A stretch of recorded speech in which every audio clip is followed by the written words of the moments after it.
Então, passo a palavra para Fernando Otônio de Barros Brisset. Bom dia a todos. Gostaria de também agradecer a coordenação desse encontro, a possibilidade de estarmos reunidos em torno disso que nos causa, né? E dizer que me chamou a atenção ao ver o programa 35 anos de Basaglia no Brasil, né? E ao ver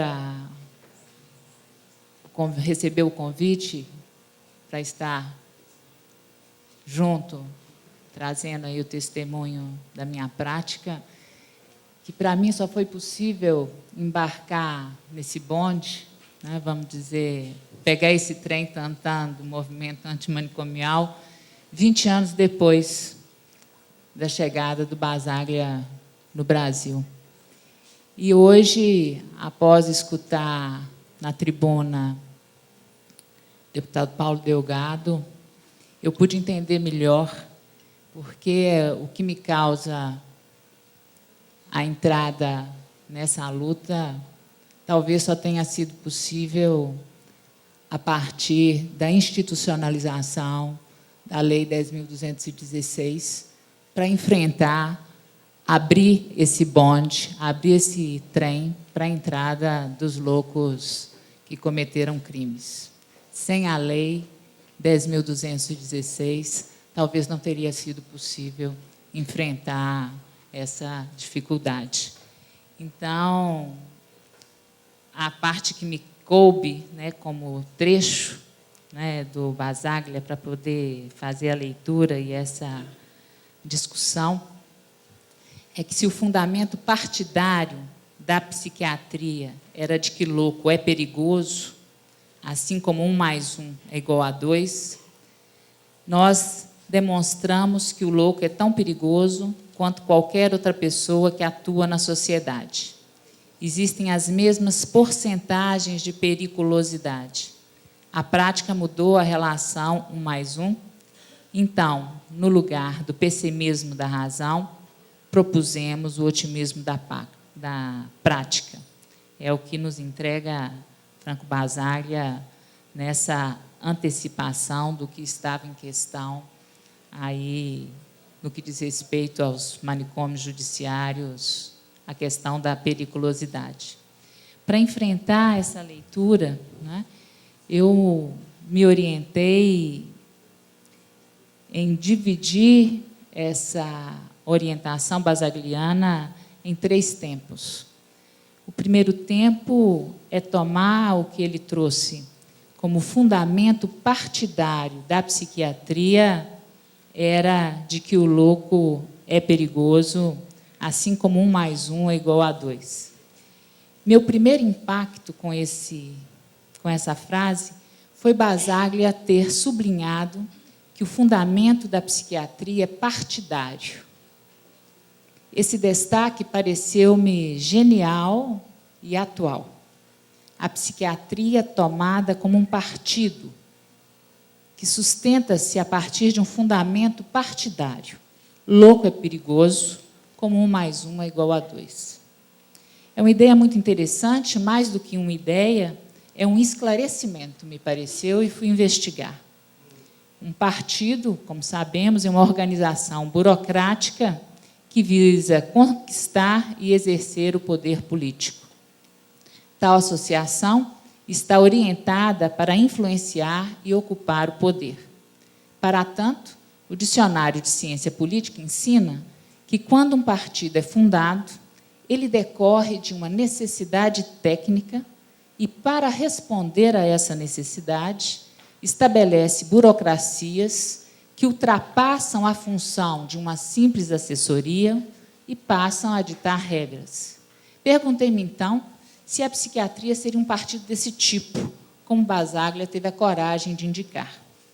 Segundo essa pista, a gente pode consentir que o partido da psiquiatria nasceu, ou melhor, se legitimou, a partir de uma necessidade técnica oriunda de um outro campo, o do direito.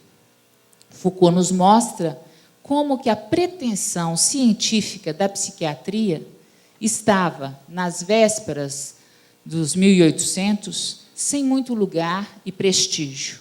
Eram tempos das grandes descobertas sobre as doenças e seus tratamentos, das formas de detecção e verificação das moléstias, suas causas, tratamento aos moldes cartesianos. Germinava ali, dentre tantas, uma especialidade sem muito crédito e poder, pois carecia de dispositivos cartesianos para verificação, como condiz a ciência que era digna de ser chamada desse nome. Isso só durou até o instante em que a justiça criminal, apoiada no novíssimo direito penal, cuja concepção de homem era o sujeito racional e cognoscente responsável por seus atos, se deparou com crimes sem nenhum sentido, sem razão que os justificasse. Esse acontecimento imprevisto abria a falha no epicentro conceitual do direito penal moderno, uma fratura em sua concepção revolucionária. Crime sem motivo, homem sem razão, o direito não tinha dispositivos, naquele momento, para legislar, segundo essa evidência que esses crimes traziam. Pinel acabara de publicar seu tratado sobre alienação mental e manias. Perguntaram se suas teses esclareceriam o impasse penal. Esses anormais, ali ditados pelo Tratado Pineliano, será que, no lugar do tratamento penal, deveriam eles receber o tratamento moral? Começaram, então, a demandar dos médicos, das doenças dos nervos, esclarecimentos científicos sobre o comportamento de criminosos sem motivos. Entenderam que os médicos teriam a boa resposta. E, a partir dessa necessidade técnica do direito, que precisava de instrumentos para costura no rasgo do seu fundamento, criou as condições de abertura de um novo campo. Para Foucault, esse episódio fundou uma nova episteme, uma nova política, cuja função, além de costurar o que no tecido jurídico e social já nascera rasgado, visava ainda mais dar lugar, justificar e garantir algum poder à psiquiatria, esse novíssimo partido corporativo e seus políticos. Foi o que aconteceu. Uma necessidade técnica, como girar as engrenagens do direito penal quando um crime sem motivos, sem razão acontecia. Para costurar essa fratura, enxertaram no campo do direito esse objeto estranho, a ciência psiquiátrica, através dos laudos periciais.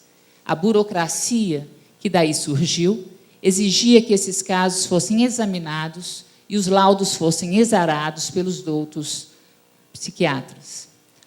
O laudo deixa de ser um texto que admite controvérsias, data vênia, como pratica o direito, e se tornaria uma prova de verdade. A psiquiatria ultrapassa a função de uma simples assessoria e passa a ditar as regras. Os médicos examinam, fazem a prova, sentenciam e condenam. Esse novo partido infiltrou-se na polis, elevando a bandeira de identificar, localizar e neutralizar o mal social, que não estaria mais nos corpos dos possessos, como na Idade Média, mas deslocou-se agora, na modernidade, estando intrinsecamente localizado nos corpos desses indivíduos perigosos, os loucos, cuja loucura era o mais novo objeto de investigação e exame da nova ciência, a ciência psiquiátrica, que tentava achar sua luz própria na era das ciências humanas, nesse mundo novo que se pretendia iluminado. A psiquiatria tornou-se, no campo penal, um meio essencial para o giro da engrenagem daquele sistema e, servindo-se de seus equívocos, ganhou força para alcançar autoridade política através desse fundamento jamais verificado, uma ficção ideológica partidária, a ideia de que louco é perigoso, como 1 mais 1 é igual a 2. Jamais foi possível, na prática, verificar essa fórmula de modo geral, mas sua força pode ser percebida ainda hoje, mais de 200 anos depois. A eficácia contagiante desse enunciado parece ter sido exatamente oriundo do fato de dispensar verificação, contrariando todo e qualquer postulado da ciência moderna. Essa chave de leitura que Basaglia nos entrega, de fato, nos faz perceber o quão inadequado será colocar a psiquiatria no campo da ciência, pois ela melhor se enquadraria no campo partidário, que, em nome da bandeira da defesa social, propõe projetos e ações desencadeados por mera presunção. Em nome de tal presunção, louco perigoso é como 1 mais 1 é igual a 2, esse partido fez história e muita coisa. Forjaram instituições, técnicas e burocracias para demonstrar essa equação. Inventaram a instituição manicômio, estabeleceram a técnica do diagnóstico a partir das demandas sociais e não da escuta do sofrimento humano. Então, isso a Ana Marta trouxe, isso nada tem a ver com o atributo da loucura.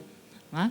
Determinaram que o silêncio, o isolamento e a anestesia química dos afetos seriam os remédios aplicados pela burocracia avaliativa e classificatória.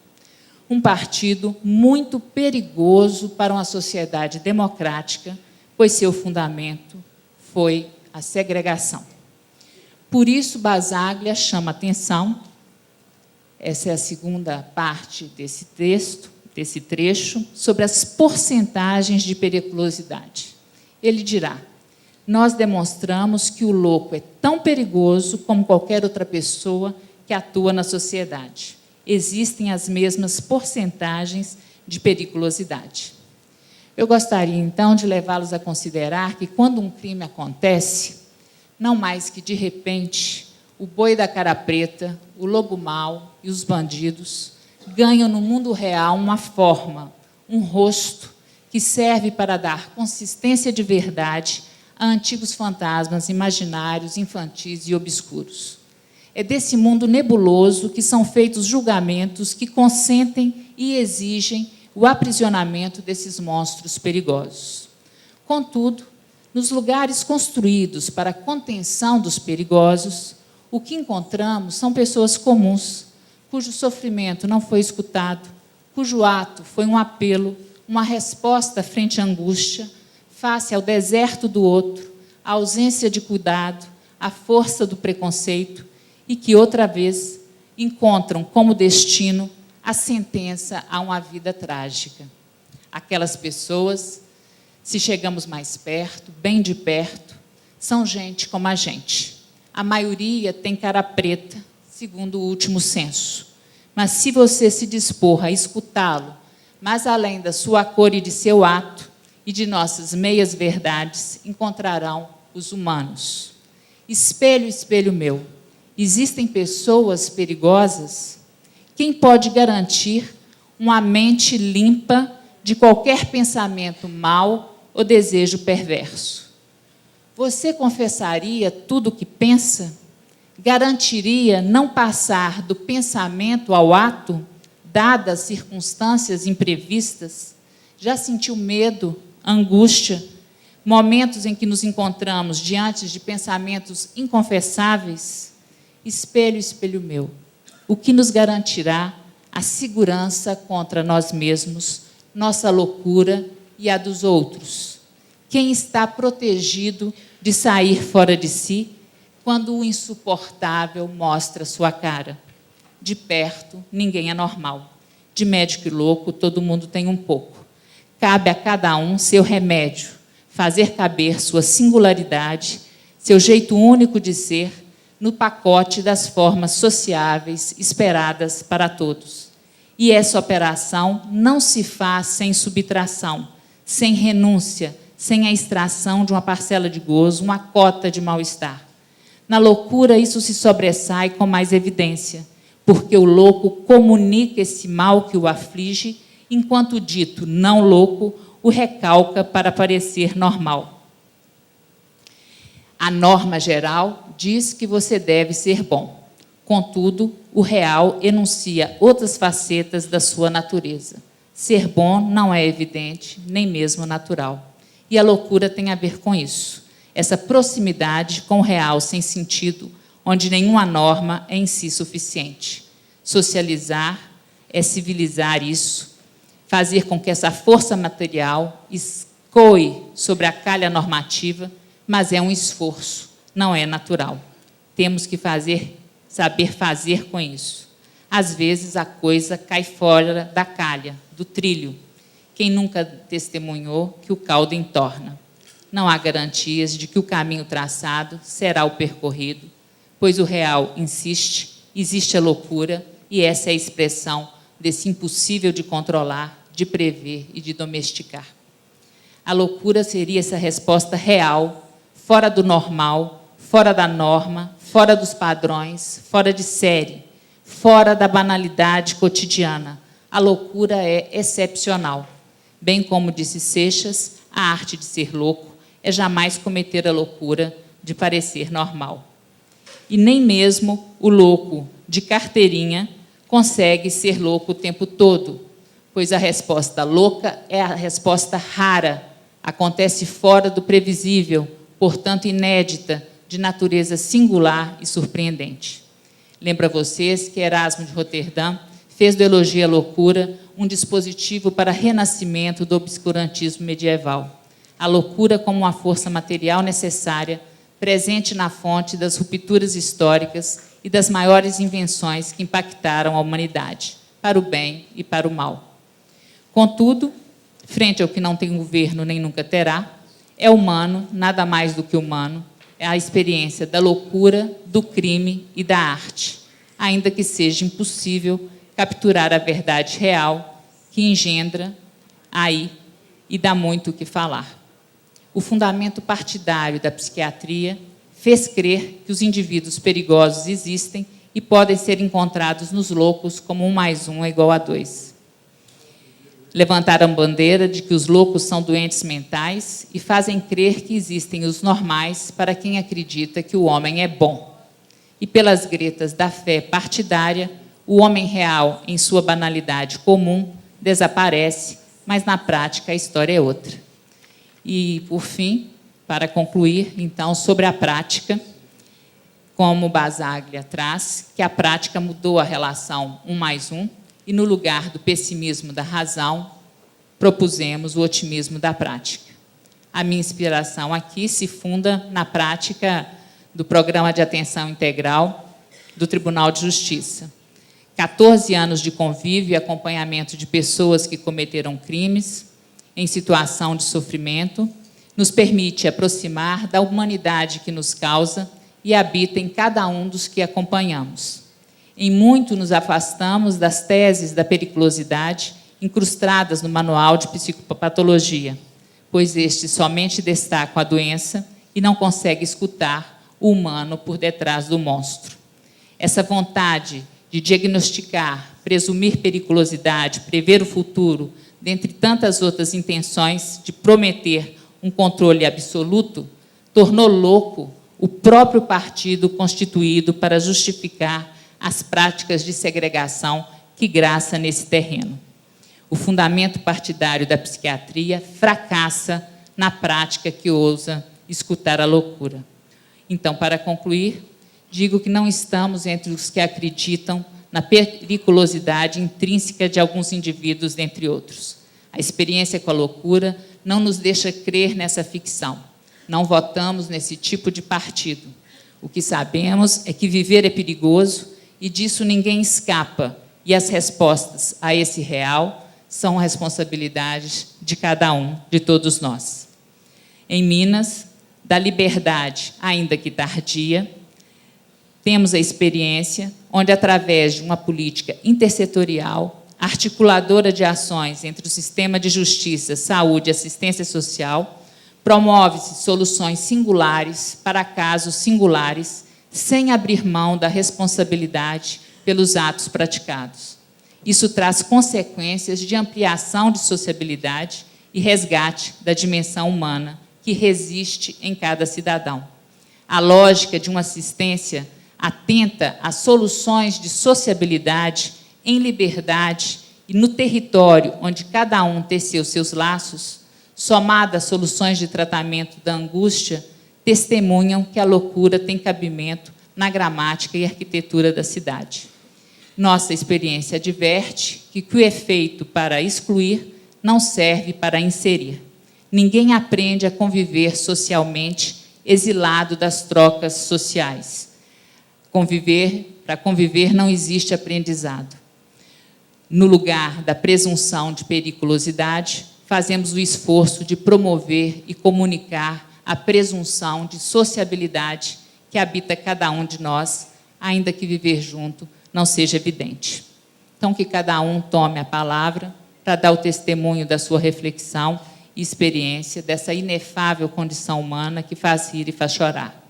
E sugiro uma mudança de bibliografia, abandonar os manuais dos inquisidores e o martelo das feiticeiras na busca dos sinais demoníacos, questionar os fundamentos partidários da psiquiatria e passar a ler o que cada um ensina sobre a humanidade nossa de cada dia, para poder dar a notícia de que cada um sabe a dor e a delícia de ser o que é e, inexoravelmente, responde por sua experiência.